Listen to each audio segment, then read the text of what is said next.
ask you, Nick, I just want to go back to the beginning Sure. when you found out that your son was he had autism.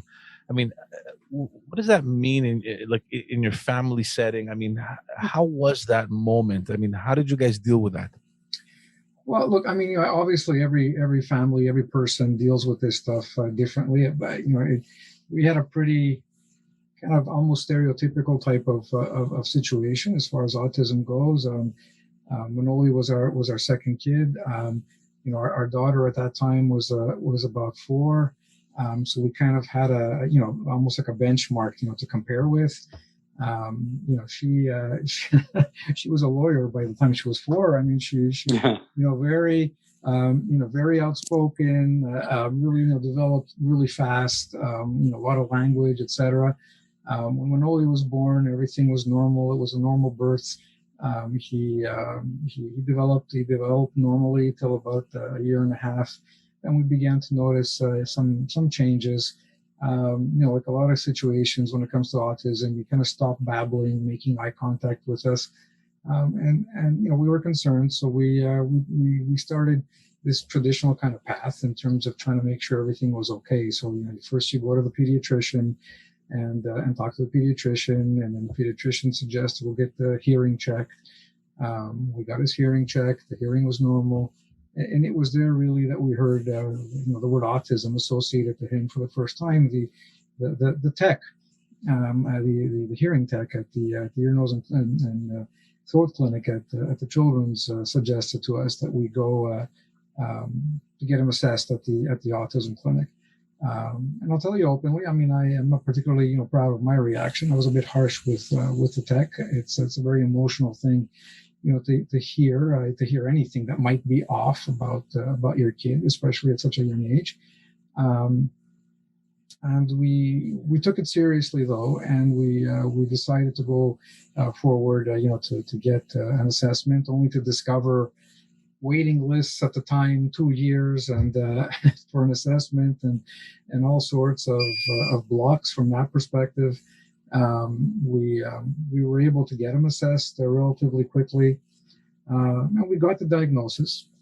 And I'm not going to lie, that wasn't an easy day for us, for my wife and I. But what was interesting was that we were sitting there with the doctors, with the specialists. Doctors were telling us that, look, he's going to have a good life. There's tons of potential there. There's all sorts of things that you guys should be looking forward to.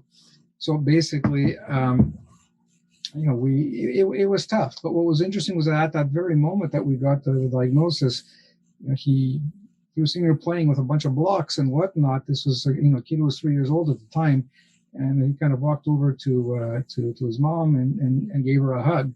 And it was the doctor turned to us and said, "You know what? There's your answer. This is." Little guy gets it. He feels what you guys are feeling. That's a good sign, and you really need to look forward. So I immediately kind of sat down with my wife, with Mary. We talked about it, and we immediately started talking about a plan. What are we going to do? So that helped us a lot. It helped us from the perspective that we had something to look forward to. There was actually a plan that we put together with the doctors. What do you do in terms of getting therapies? Which therapies? Where do you go looking for them? Public system, private system? Trying to look at all the options, and we came up with the plan. And then after starting off with a whole bunch of different therapies and us ourselves getting trained as well, we knew about Giant Steps, and we. When he was about 3.5, we knocked on the door at Giant Steps, knowing full well that there was an enormous waiting list, and we were fortunate. The spot happened to open up. The timing was what it was, and we were lucky. And at the age of 4, he started off at Giant Steps, and that made life a heck of a lot easier because not only was he in a place that we felt had the expertise to help him, but by the same token, it also made life easier for us because all of the therapies that we were running around for, speech therapy, occupational therapy, something called playtime therapy at the time that was used to build up social skills and so on, floor time, all these different types of therapies were kind of packaged in at Giant Steps. So it actually, not only made us feel safe about where he was in terms of the expertise, but it also freed up a lot of time for us just to be a normal family and to do things with his sister as well. So that mattered to us greatly. We were deeply grateful to the school for that. We also loved the program and how it was designed, because it's set up in a way so that it included time in a regular school. So a couple of days a week, Manoli was integrated in a regular school setting through a partnership that Giant Steps has with school boards. So a couple of days a week at Giant Steps doing the curriculum and all the therapies.